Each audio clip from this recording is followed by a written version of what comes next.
많은 신학자들 또 많은 목사님들이 6장의 마지막 부분인 10절부터 12절 말씀이 정확하게 이 전도서의 말씀의 반을 가르는 이제 구절이라고 봅니다. 그래서 이 구절들을 6장 10절부터 12절을 분기점으로 해서 이 코엘렛이 이제까지와는 좀 다른 어조로, 다른 어투로 이 내용을 기술해 가고 있다라고 그 차이를 구별합니다. 여러분들도 혹시 이제 느껴지실지 모르겠습니다. 그리고 오늘 말씀을 통해서 제가 이제 어떻게 어조가 좀 달라졌는지를 한두 군데 강조를 드릴 텐데, 그런 어조의 변화를 통해서 코엘렛의 마음에 어떤 변화가 생겼던 것인가 우리가 추적해 보는 것도 의미 있는 일이라 할 수 있겠습니다. 이렇게 6장 10절부터 12절까지는 분기점을 이루는 그런 구절인데 7장 1절부터 14절의 말씀은 그 앞의 내용이나 혹은 또 뒤의 내용과는 동떨어진 따로 떨어진 문단이다라고 많은 목사님들이 생각합니다. 그저 이런저런 잠언들을, 격언들을 함께 모아놓은 것이다. 그래서 일관성을 찾기는 어렵다라고 생각하고 이 부분은 아마도 코엘렛이 다른 부분에서 떼어다가 기록한 부분이 아닌가 이제 그렇게 보기도 합니다. 그만큼 이 내용에서 일관성을 찾아보기가 어렵다는 것입니다. 그런데 오늘 본문 6장 10절부터 7장 14절까지를 제가 하나의 본문으로 잡은 것은 이것이 이 한 문단을 이루고 있는 것이 분명해 보이기 때문입니다. 왜냐하면 6장 10절부터 12절과 7장 13절과 14절이 서로 일맥상통하는 서론과 결론의 역할을 하고 그 중간에 1절부터 7장 1절부터 12절의 내용을 둘러싸고 있다는 겁니다. 여러분들 옛날에 국어 공부하실 때 이 우정희 권사님 국어교사 하셨었던 것으로 이렇게 말씀드렸는데 양괄식이라는 그런 문체가 있죠. 양괄식이라고 해서 저자가 강조하기를 원하는 것을 처음과 끝 양쪽에다 두고 그 가운데 내용을 서술해 나간다 하는 것이죠. 마치 그것처럼 오늘 본문에서 코엘렛이 6장 마지막 부분과 7장 13절 14절을 서론과 결론으로 두고 그 가운데 이야기를 펼쳐나가고 있다는 것입니다. 먼저 6장 10절부터 12절의 내용을 살펴보겠는데 이 10절의 내용을 보면 이미 전반부 즉 1장부터 6장까지 코엘렛이 그 앞에서 다룬 내용들을 언급하며 마무리하고 있는 것을 알 수 있습니다. 이미 있는 것은 무엇이든지 오래전부터 그의 이름이 이미 불린 바 되었으며 이미를 2번이나 반복하면서 불린 바 되었고 또 사람이 무엇인지도 이미 안 바가 되었나니 이미 다 그 내용이 알려졌다는 거죠. 다 노출이 됐다는 겁니다. 이미 있는 것은 무엇이든지 오래전부터 그 이름이 이미 불린 바 되었으며 무슨 이야기입니까? 이제까지 코엘렛이 주장해온 대로 해 아래 새로운 것은 하나도 없더라는 겁니다. 그 이름이 이미 다 불린 바 되었다는 것입니다. 히브리 문화에서 유대 문화에서 이름이 불린다는 것이 어떤 뜻인지 제가 창세기를 통하여 이미 말씀드렸는데 이름이 불린다는 것은 그 이름을 부른 사람에게 완전하게 다 알려졌다는 거죠. 그 존재가 어떤 존재인지 다 알려졌기에 그 이름이 붙여지게 되었다는 것입니다. 또 어떤 것에 이름을 붙인다는 것, 이 만물에 이름을 붙인 게 누구입니까? 아담이 이름을 붙였죠. 그래서 아담에게 하나님께서 어떤 권세를 주십니까? 만물을 다스리는 권세를 주시잖아요. 이름을 붙인다는 건 그 이름이 불리운 것에 대한 어떤 소유권 또는 그 존재의 본질적인 내용을 이미 알고 있다는 것을 의미하고 또 통제권이 있다는 것을 가리킵니다. 따라서 모든 것이 이미 이름이 붙여져서 불리고 있다는 것은 이미 다 알려진 존재, 전혀 새로울 것이 없는 존재라는 그런 의미가 되는 겁니다. 코엘렛이 비록 표현을 바꾸고 있지만 결국 말하고 있는 본질은 무엇입니까? 앞에 1장부터 6장에서 계속 이야기해온 것처럼 해 아래 새 것이 없이 다 헛되고 헛되도다라는 것입니다. 그 내용을 이제 조금 표현을 바꾸어서 다시 한번 언급하고 있는 것입니다. 또 사람이 무엇인지에 대해서도 이미 안바되었다고 10절 중반에 이야기하고 있죠. 이제까지 1장에서 6장에 이르도록 코엘렛의 그 주요한 관심 주제 중에 하나가 무엇이었습니까? 인간이란 도대체 어떤 존재냐? 무엇으로 만족되어질 수 있는 존재인가? 인간 존재에 대한 이 코엘렛의 관심이 이미 다 채워졌다는 것이죠. 이미 다 알려진 바 되었다고 선언합니다. 그뿐만 아니라 10절 마지막 부분에서 언급하고 있는 것처럼 인간이 자기보다 강한 자와는 능히 다툴 수 없느니라. 여기서 지금 코엘렛이 자기보다 강한 자라는 게 결국은 누구를 가리키는 겁니까? 절대자, 하나님을 가리키고 있는 것이죠. 이처럼 코엘렛이 앞에서는 하나님 없이 이루어지는 이 세상의 모든 것이 의미 없고 허무한 것이다 라고, 해 아래 새 것이 없다, 허무한 것이다 라고 주장할 때, 그때는 하나님의 존재에 대한 언급이 사실은 거의 없었습니다. 그저 암시적으로만 하나님 없이 살아가는 이 땅의 삶이 헛되다라는 것을 계속해서 주장해 왔습니다. 그런데 이제 자기보다 강한 자와 다툴 수 없다. 하나님의 주권에 대한 인식이 드러나고 있는 것입니다.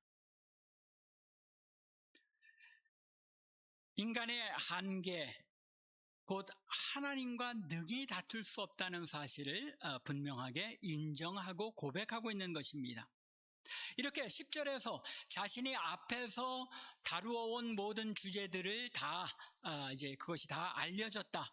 즉 이제는 거기에 대하여 더 다툴 바가 없고 더 논의할 여지가 없다는 것을 인정하고 마무리한 후에 11절과 12절에서 무엇을 이야기합니까? 짧은 인생, 곧 헛된 생명의 모든 날을 죽음이라는 한계 안에서 그림자처럼 일평생을 보내는 존재인 인간에게 무엇이 즐거움과 만족인지를 알려고 한다거나 장차 무슨 일이 일어날지를 알려고 하는 것, 그것이 모두 유익이 없다는 것이죠. 11절 마지막에 그것들이 사람에게 무슨 유익이 있으랴? 무슨 얘기입니까? 유익이 없다는 이야기잖아요. 장래일을 알려고 하는 것, 그리고 또 인간의 즐거움과 만족이 무엇인지를 알려고 하는 것 자체가 의미 없는 일이더라라고 그 한계를 인정하고 있는 것입니다. 즉 10절에서는 자신이 앞에서 다룬 주제들을 마무리하면서 11절과 12절에서 이제는 앞으로 다룰 주제들, 현재의 삶과 미래의 삶에 대한 주제들을 언급하며 사실은 그것도 헛된 일이라는 것을 선언하면서 이제 새로운 문단을 시작하고 있는 것입니다. 서론의 역할을 하고 있는 것이죠. 그러면 이제 7장 13절과 14절로 넘어가서 한번 비교해 보겠습니다. 7장 13절과 14절에서 코엘렛은 하나님께서 굽게 하신 것을 그 누가 능히 곧게 하겠느냐라고 묻습니다. 무슨 이야기입니까?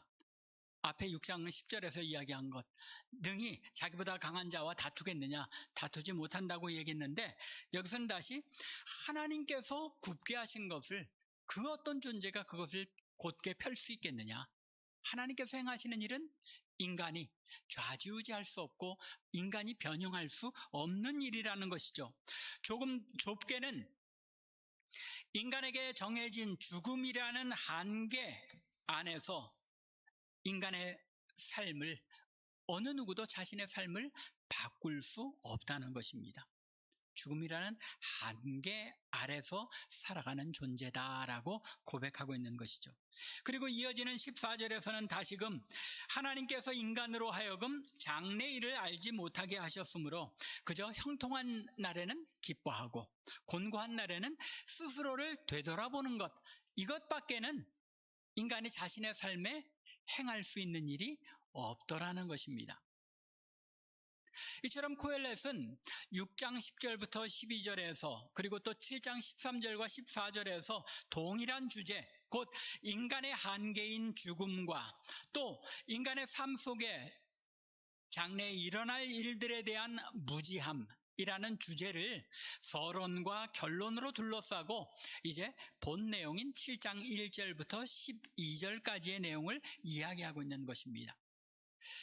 이런 문맥을 우리가 생각하면서 7장을 1절부터 12절까지 읽어나가면 질서 없이 아무 말이나 막 던진 것 같던 이 코엘렛의 이야기가 무엇을 이야기하고 있는지 조금 구체적인 윤곽이 드러나게 되리라 생각합니다. 먼저 코엘렛은 7장 1절부터 4절에서 죽음에 관한 잠언들을 열거합니다. 물론 1절부터 4절의 모든 내용이 전부 다 직접적으로 죽음과 관련된 격언들은 아닙니다. 하지만 그 확장된 의미에서 죽음과 연관된 내용으로 서로 연결되어 있다는 것을 우리가 알 수 있습니다. 1절부터 4절까지 그 내용들을 이해하기 쉽게 조금 덧붙여서 설명을 드리면 이렇습니다. 1절을 보면 좋은 이름이 좋은 기름보다 낫고, 이게 무슨 얘기입니까? 전혀 이야기가 이게 갑자기 이름하고 기름하고 어느 게 더 낫냐는 게 이게 말이 되나? 좀 엉뚱한 이야기처럼 들릴 수 있습니다. 하지만 유대인들의 문화, 고대 근동, 중동의 문화를 우리가 이해하면 금방 알 수 있습니다. 여러분들이 알고 계신 것처럼 이 중동 지역은 물이 부족하죠. 물이 부족하기 때문에 몸을 씻기가 쉽지 않습니다. 몸을 씻을 수 있는 것이 어떤 특별한 기회나 주어져야지 이제 목욕을 할 수 있고, 그런데 그러다 보니까 뭐가 발전했습니까? 그런 나라에 발전하는 게 있죠. 뭡니까? 향수죠, 향수. 프랑스에서 향수가 유명한 이유가 프랑스 역사를 보면 그 화장실이 아무데나 있었기 때문에 아무데나 그냥 궁중에서도 그렇게 변을 보았다고 합니다. 그러다 보니까 냄새가 많이 나니까 그 냄새 때문에 발전하게 된 게 향수라고 그러죠.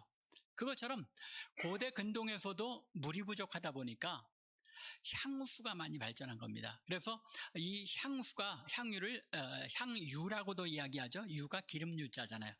향기 나는 기름인 겁니다. 여기서 코엘렛이 좋은 이름이라는 것은 또 뭘 이야기하고 있습니까? 이름이 좋은 이름이라는 것이라기보다는 평판이라고 할 수 있는 것이죠. 어떤 사람이 죽게 되면 그 평판이 남게 되는데, 좋은 평판을 가진 것이 값비싼 향유를 발라서 냄새나는, 돈이 많아서 값비싼 향수를 두를 수 있는 것보다 더 낫다는 겁니다. 더욱이 이 향유들을 어떨 때 처리합니까? 시체를 처리할 때 주로 바르죠. 좋은 이름이 좋은 기름보다 낫다는 것은 죽으면서 아무리 훌륭한 기름을 바른다고 해도 죽으면서 자신의 좋은 평판을 남기는 것보다는 못하다라는 거죠. 죽음과 관련이 있는 겁니다. 죽는 날이 출생하는 날보다 나으며, 이건 여러분들 너무나도 분명히 알 수 있는 내용이죠.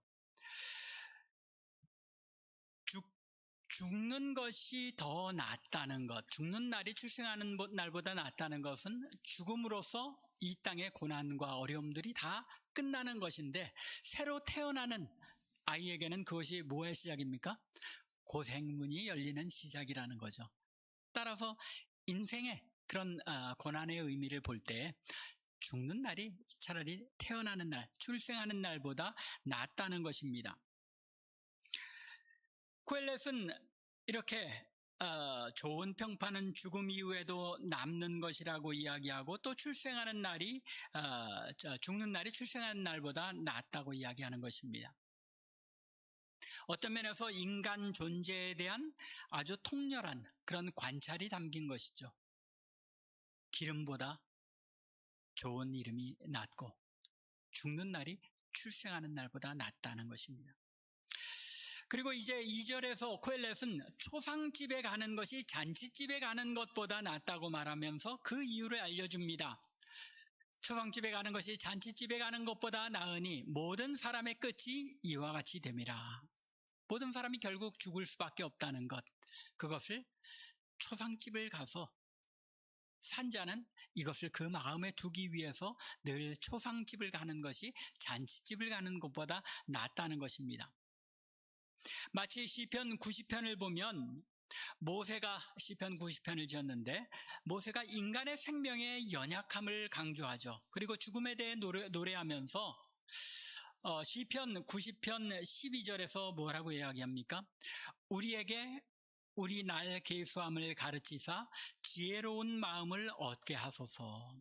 우리에게 우리 날 계수함을 가르치사 지혜로운 마음을 얻게 하소서. 다른 사람들의 죽음을 바라보면서 우리 자신의 삶도 날수가 정해져 있구나 하는 것을 깨닫고 하나님 앞에 겸손하게 자기 자신을 돌아보라는 말씀이죠. 마치 그것처럼 인간은 잔치집에 가는 것보다는 초상집에 가는 것이 낫다라는 것입니다. 그것이 잔치집에서 웃고 떠드는 것보다 자신의 생명과 삶에 대해 진지하게 생각해보는 그것이 더 지혜로운 삶이라는 것입니다. 죽음이라는 한계 속에서 이 땅을 살아가는 사람이 지혜롭게 살아가는 것, 죽음에 대해서 항상 인식하고 살아갈 때에 우리는 지혜로운 이 땅의 삶을 살아갈 수 있다고 코엘렛이 권면하고 있는 것입니다. 그래서 코엘렛은 4절에서 지혜자의 마음은 초상집에 있으되 우매한 자의 마음은 혼인집에 있다라고 어리석은 자와 지혜로운 자를 대조하고 있습니다. 어리석은 자는 그저 우울한 그런 초상집에 가는 것보다 잔치집에 가서 먹고 떠들고 즐기는 게 더 좋다고 생각하기 쉬운데 그것은 우매한 자들이나 하는 짓이라는 것이죠. 앞서 말씀드린 것처럼 잔치집보다는 또는 혼인집보다는 초상집에 감으로써 우리의 삶을 돌아보고 우리의 지혜를 얻을 수 있다는 것입니다. 실제로도 그렇죠. 여러분들 이미 여러분들 연세가 다들 있으시니까 초상집에 장례식에 많이 참여해 보셨으리라 생각합니다. 저도 이제 장례를 여러 번 집례하고 또 장례식에 이제 그 조문하러 방문하다 보면 죽음이라는 것이 한 사람의 생애, 한 사람의 삶의 의미를 참 잘 드러내는 것 같다. 그런 생각이 들 때가 많습니다. 어떤 장례식을 보면 꼭 많은 사람이 조문하여서 화려하지 않아도 유족들이 서로 사랑으로 위로하며 고인의 삶을 아름답게 추모하는 모습을 볼 수 있게 됩니다. 이 내 남편이 참 나에게 이런 존재였다. 나의 아버지가, 나의 할아버지가 나에게 이런 큰 의미를 주는, 큰 사랑을 주는 그런 존재였다라는 이제 회고를, 그런 말들을 듣게 될 때, 이분은 참 훌륭하게 살았구나. 나도 참, 내가 죽게 되었을 때, 내 아내에게 또 내 자녀들에게, 자손들에게, 우리 할아버지가 또는 남편이 이런 아빠가 이런 존재였다라고 이야기를 들을 수 있다면 참 좋겠다 하는 그런 부러움이 있을 때가 있습니다. 하지만 반대로 조문객들이 아주 많고 화려한 장례식인데 고인에 대한 진정한 추모는 없는 그런 장례를 보기도 하게 되는 것입니다. 이처럼 초상집을 가게 되면 자신의 삶을 돌아볼 수 있게 되기 때문에 또 내가 어떤 사람을 지혜롭게 잘 살아야 되겠다 하고 되돌아볼 수 있게 되기 때문에 코엘렛은 잔치집이나 혼인집에 가는 것보다 초상집에 가는 것이 더 낫다고 권면합니다. 그러면서 3절에서 슬픔이 웃음보다 나은 이유는 얼굴에 근심하는 것이 마음에 더 유익하기 때문이라고 그 이유를 설명합니다. 초상집에 가게 되면 슬픔이 있는 것 같고 마음에 근심이 있는 것 같지만 그것이 웃음보다, 가벼운 웃음보다 더 지혜로운 삶이요 의미 있는 삶이 되어진다는 것입니다. 이처럼 코엘렛은 1절부터 4절에서 전혀 관련 없는 잠언들을 따로따로 떼어 있는 그런 잠언들을 열거하고 있는 것이 아닙니다. 그 주제가 지금 다 무엇을 향하고 있습니까? 죽음이라는 주제를 향하고 있는 것입니다. 죽음과 관련 있는 잠언들을 인용하면서 코엘렛은 자신이 전하고 싶은 말을 이야기하고 있는 것입니다. 즉, 다른 사람의 죽음을 통하여 나 자신을 돌아보며 현재의 삶을, 지금 나에게 주어진 삶을 지혜롭게 사는 것이 유익하다는 것입니다. 비록 우리가 죽음이라는 한계 안에, 그 한계 속에 주어져 있지만 주어진 매일매일의 삶을 지혜롭게 살아가는 삶이 필요하다는 것입니다. 이처럼 코엘렛은 죽음이라는 주제로부터 자연스럽게 지혜라는 주제, 현재를 살아가는 지혜가 어떤 것인지에 대하여, 또 그것이 주는 유익이 어떤 것인지에 대하여 이제 설명하기 시작하는 겁니다. 그것이 이제 5절부터 12절까지의 내용인 것입니다. 먼저 5절부터 7절에서 코엘렛은 지혜로운 사람의 책망을 듣는 것이 우매한 자들의 노래를 듣는 것보다 낫다고 주장하면서 우매한 자들의 웃음소리를 마치 솥 밑에서 장작이 타는 소리처럼 헛된 것임을 폭로합니다. 재밌는 비유죠? 참 우매한 자들의 웃음소리가 솥 밑에서 타는 이 가시나무 소리 같다는 것입니다. 아무런 의미 없는 헛된 일이라는 것이죠. 우매한 자들의 웃음소리, 이것도 이 잔치집, 혼인집의 그 내용과 직접적으로 연결되죠. 그러면서 이제 지혜의 내용으로 옮아가고 있는 것입니다. 지혜로운 사람이 주는 그 책망을 듣는 것이 우매한 자들이 노래하고 즐겁게 떠드는 것, 혹은 여기서 우매한 자들의 노래는 우매한 자들이 칭찬하는 내용, 그런 것으로 받아들일 수도 있겠습니다. 책망을 듣는 것이 우매한 사람, 어리석은 사람들이 나를 축혀주고 또 높여주는 것을 듣는 것보다 낫다는 것입니다. 더욱이 7절에서는 지혜조차도 탐욕으로 인해서 무너지게 된다는 사실을 지적합니다. 탐욕이 지혜자를 우매하게 하고 뇌물이 사람의 명철을 망하게 하느니라. 너무나도 정확한 지적 아닙니까? 명철하게 판단해야 할 재판장의 그 판사들이 뇌물을 받게 될 때 어떤 일이 일어나게 됩니까? 힘있고 권력 있는 사람들을 위한 판결이 이루어지고 힘없고 빽없는 사람들만 억울하게 된다는 것입니다.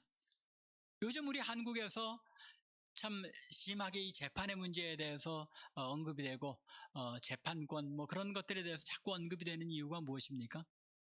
심지어 현 정부는 그런 그 법적인 그런 모든 것들조차도 다 해제시켜야 된다고 주장할 정도로 그러고 있는데, 그 이유는 그전 정부들에서 고위 판사들이 저지른 이런 부정들이 있었기 때문에 그것에 대한 반대로 지금은 그 재판권이나 또는 검찰들의 그런 권한조차도 축소하자는 그런 주장이 나오게 되는 겁니다. 물론 그 주장이 정당하다는 것이 아니라 그전에 잘못됐던 것들에 대한 반사작용을 정치적으로 이용하고 있는 것이죠. 그러니까 이 뇌물이라는 것이 재판에서 얼마나 잘못된 판단을 이루게 하고 있는지, 그런 것들을 정확하게 이 코엘렛이 꿰뚫어보고 그것을 지적하고 있는 것입니다. 또 지혜자까지는 아니라고 하더라도 오늘날 목회자들이 무너지는 것도 대부분 무엇 때문입니까? 탐욕 때문입니다. 탐욕이 지혜자를 우매하게 한다는 것입니다. 물질에 대한 탐욕, 성적인 탐욕, 명예에 대한 탐욕 때문에 목회자들이 수없이 무너지고 있는 것이고, 또 이 시대의 교회가 함께 무너져가고 있는 것입니다. 이것은 목사가 아닌 평신도라고 해서, 장로, 권사, 집사라고 해서 예외는 아닐 것입니다. 이 시대를 살아가는 하나님의 백성들은 이 코엘렛의 권면에 유념할 필요가 있다는 것입니다. 우매한 자들의 노래, 곧 우매한 자들의 칭찬보다는 지혜로운 사람의 책망에 더 귀를 기울이며 뇌물이나 내 마음속으로부터 일어나는 탐욕을 멀리함으로써 지혜로운 삶을 살아야 한다는 것입니다. 나에게 가까운 사람에게는 더 유리하게 생각하고, 그것이 이제 우리의 본능이죠. 우리의 본능이 우리가 남이가 하면은 뭔가 더 안 될 일도 되고, 또 될 일도 남이면 안 되게 되는 그런 일들이 있는 것이 우리의 본성인 겁니다. 우리 스스로가 어떤 한쪽으로 치우치지 않으려는 그런 자신을 냉철하게 분석하고 기울어지게 판단하지 않으려는 노력이 없으면 우리는 다 본능적으로 이 탐욕에 이끌려서 결국은 우매한 칭찬, 우매한 자의 노래를 즐기게 된다는 것입니다. 또한 코엘렛은 8절부터 10절에서 인내하는 마음과 말을 조심하는 지혜에 대해서도 일깨워줍니다. 일의 끝이 시작보다 낫고 참는 마음이 교만한 마음보다 나으니 급한 마음으로 노를 바라지 말라라고 말합니다. 화는 우매한 자들의 품에 머무르는 것이기 때문이라고 말합니다. 지혜로운 사람은 쉽게 화를 내지 않는다는 것이죠. 급한 마음으로 상대방에게 화를 냈는데 사실 자세히 알고 보니 상대방의 잘못이 아닌 것을 발견할 때가 얼마나 많습니까? 아마 부부간이 제일 많이 그럴 것 같아요. 뭐 어떤 일이 있으면 당장 남편한테, 아내한테 반응을 했는데 나중에 알고 보니까 자기가 화낼 일이 아니었던 것, 그런 것들을 발견할 때가 많죠. 급한 마음으로 화를 낸다는 것, 참는 마음이 교만한 마음보다 낫고 급한 마음으로 노를 바라서는 안 된다는 것. 왜냐하면 화를 내는 것은 우매한 사람들의 품에 머물러 있다가 튀어나오는 것이기 때문에. 우리가 얼마나 화를 자주 내느냐, 급하게 내느냐가 우리의 우매함이냐, 내가 우매한 사람이냐, 지혜로운 사람이냐를 판단할 수 있는 기준이 되기도 할 수 있다는 것입니다. 한번 우리들 스스로를 돌아볼 수 있기 바랍니다. 나는 혹시 급하게 화를 내고 있지는 않은가? 조금 더 참으면서 내 마음에 잘 분별하고 어떤 일을 판단하고 반응해야 한다는 것을 우리가 분명히 기억해야 합니다. 여러분들이 지혜로워지고 싶습니까? 급하게 일어나는 마음의 화를 누르시기 바랍니다. 화는 우매한 마음을 쉽게 공략한다는 사실을 명심하고 인내하며 참는 지혜, 이것이 이 땅, 이 현재의 삶을 살아가는 우리 하나님의 백성들에게 반드시 필요한 일이라는 것입니다. 신약에서는 이런 것들을 우리가 위에서 난 자들답게 사는 것이라고 표현하고 있죠. 위에서 난 자들, 쉽게 화내지 않고 또 다른 사람들에 대해서 함부로 말하지 않고 우리가 노를 내기보다는 인내하고 참는 것, 이것이 하나님의 백성들의 삶의 덕목이라는 것, 지혜로운 삶의 모습이라는 것을 우리가 분명히 이해해야 하는 것입니다. 더욱이 코엘렛은 10절에서 아주 중요한 얘기를 합니다. 옛날이 좋았지 라는 말을 자주 하지 말라는 겁니다. 이렇게 묻는 것, 옛날이 오늘보다 나은 것이 도대체 어떤 일이냐, 날이 가면 좋아져야 되는데 옛날이 더 낫지 않느냐라고 흔히 말하게 되는데, 이렇게 묻는 것은 지혜가 아니다라고 이야기하고 있는 것입니다. 왜 그렇습니까? 인간의 마음에는 항상 과거를 아름답게 포장하려는 그런 성향이 있습니다. 이건 여러분들이 심리적으로 이해하시고 있는지 이해 못하시고 있는지 모르겠는데, 인간의 마음에 항상 옛날은 아름다운 추억으로 미화되는 그런 경향이 있다는 겁니다. 여러분들 옛날 70년대, 80년대 참 우리 한국 못 살고 어려울 때, 그 때를 지날 때 그 현재, 그 당시에는 어땠습니까? 지겹고 힘든 곤고한 삶이었잖아요. 그런데 지나고 나서 이제 그때를 돌아보면 그래도 그때가 뭐 인간미도 있고 아름답고 좋았다라고 추억을 한단 말이에요. 그 당시에는 그런 생각을 안 했는데 시간이 지나면서 어떻게 되는 겁니까? 과거에 어렵고 힘들었던 그런 것들은 빼버리고 좋았던 일만을 우리가 기억하게 되는 이런 심리적인 포장 현상이 인간의 마음에 일어나고 있다는 것입니다. 사실 과거보다 오늘날이 더 좋은 게 얼마나 많습니까? 과거에 좋고 아름다운 것들이 많다고 생각되었던 것처럼 오늘날 현재에도 많은 아름다운 것들과 좋은 것들이 우리의 삶의 주변에 깃들어 있다는 것입니다. 그런데 우리는 현재의 삶에서는 좋은 것, 아름다운 것, 행복한 것들을 놓치고 나중에 가서야 그 아름다운 것들을 추억하고 되돌아보고 기억하더라는 것입니다. 이것이 우리 인간의 속성이기 때문에 과거의 아름다운 것들을 이야기하면서 추억하기보다는 현재 내 삶에 깃들어 있는 아름다운 것들, 기쁘고 만족스러운 것들을 바라보며 기뻐하고 감사하는 삶을 살아야 한다는 것입니다. 굉장히 코엘렛이 현재지향적으로 지금 변했죠. 여기에 코엘렛의 반전이 있습니다. 현재의 삶을 살아가는데 지혜로운 마음이 유익하다는 사실을 인정하고 있는 것입니다. 다 헛되다라고 헛되다고만 하던 사람이 이제는 현재의 삶을 사는데 지혜로운 삶, 그 유익에 대하여 말하고 있다는 것입니다. 11절을 한번 보시기 바랍니다.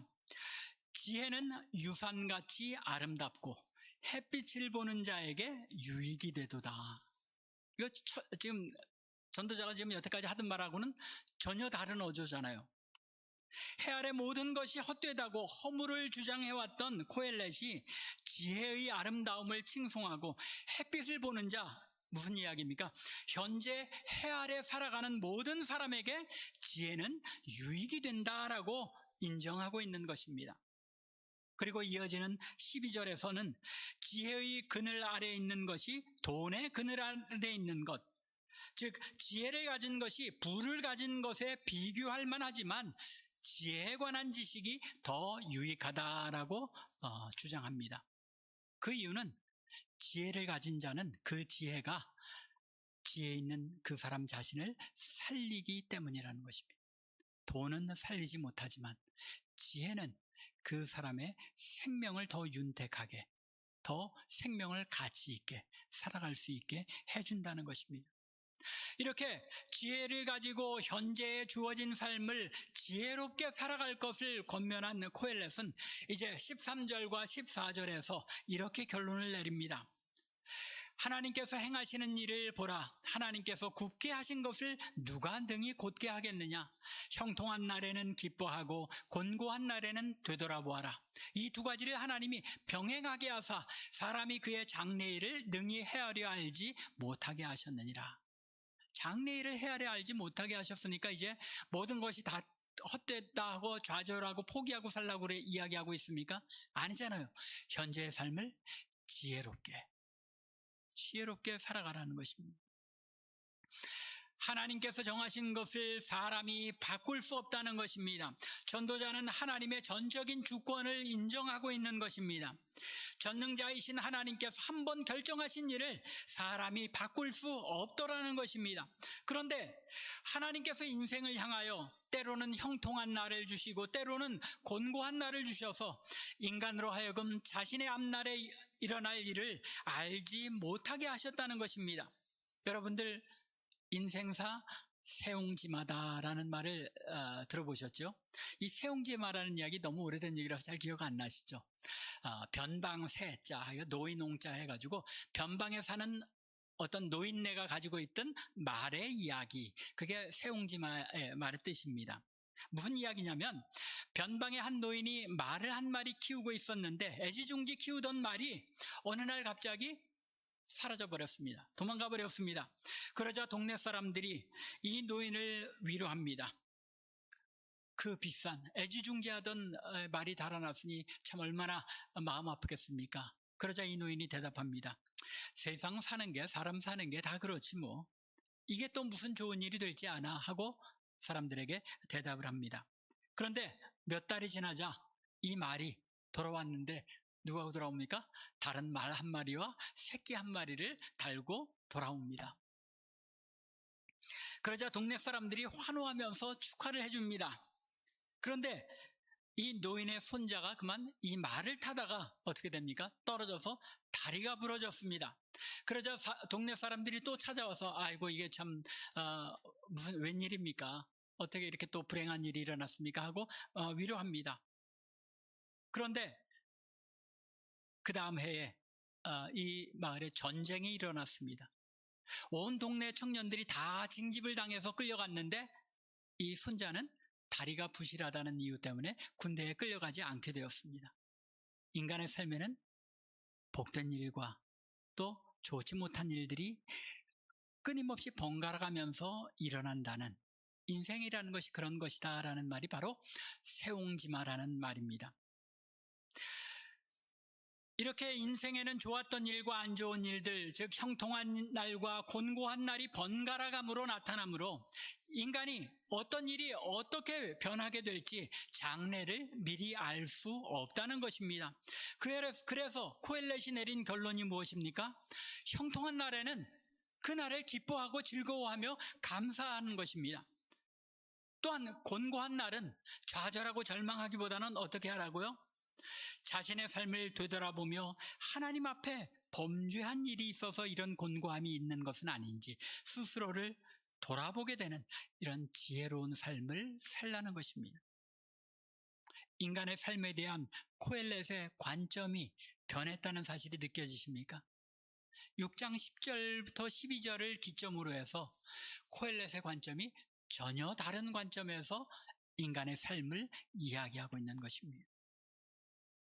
이제까지는 절망과 좌절 속에서 모든 것이 헛되다라고 한탄했던 코엘렛이 오늘 주어진 삶을 지혜롭게 하나님 앞에서 살아가라고 우리에게 조언하고 있는 것입니다. 말씀을 맺겠습니다. 인간은 누구나 죽음이라는 한계를 지니고 살아가는 존재입니다. 또한 하나님께서 굽게 하시거나 펴신 날들, 곤고한 날이나 형통한 날 가운데 살아갈 수밖에 없는 존재입니다. 우리가 형통한 날을 곤고한 날로 바꾼다거나 곤고한 날을 형통한 날로 바꿀 수 없다는 것입니다. 그것이 우리 인간의 한계입니다. 그런데 우리에게 주어진 형통한 날이나 곤고한 날은 이 세상 속담인 세옹지마의 이야기에 나오는 것처럼 우연히 살다 보면 화가 복이 되기도 하고 복이 화가 되기도 하는 그런 인생이 아닙니다. 왜요? 형통한 날을 주고 곤고한 날을 주신 분이 누구이시기 때문입니까? 하나님께서 우리에게 그 날들을 주셨기 때문이라는 것입니다. 하나님께서 왜 당신의 백성들에게 형통한 날도 주시고 곤고한 날도 주시는 것입니까? 우리를 거룩한 하나님의 백성으로 빚어가시기 위해서 곤고한 날도 주시는 것이고 또한 하나님 앞에 하나님의 존재에 감사하게도 하시는 것입니다. 하지만 그러한 날들을 주시는 하나님께서 아무런 계획 없이 그런 날들을 주시는 것이 아니라는 것입니다. 로마서 8장 28절 말씀에서 우리가 고백하는 것처럼 우리 하나님의 백성들에게는 그 모든 곤고한 날들과 행복한 날들이 합력하여 선을 이루게 하신 그런 하나님이시기 때문에 우리 인생에 소망이 있는 것입니다. 전도자가 고백한 것처럼 우리가 하나님께서 굽게 하신 것을 능히 곧게 할 수는 없습니다. 그러나 우리를 사랑하셔서 아들까지도 내어주신 사랑의 아버지께서 아무리 곤고한 날을 주실지라도 아무런 의미 없이 그런 날들을 주시지 않는다는 것을 확신하는 가운데 비록 장래의 일들은 알지 못할지라도 형통한 날에는 기뻐하고 하나님께 감사하며 곤고한 날에는 하나님 앞에서 나 자신을 돌아보며 지혜로운 이 땅의 삶, 죽음의 한계 아래 우리에게 주어진 이 삶을 가볍게 보낼 수 있다는 것입니다.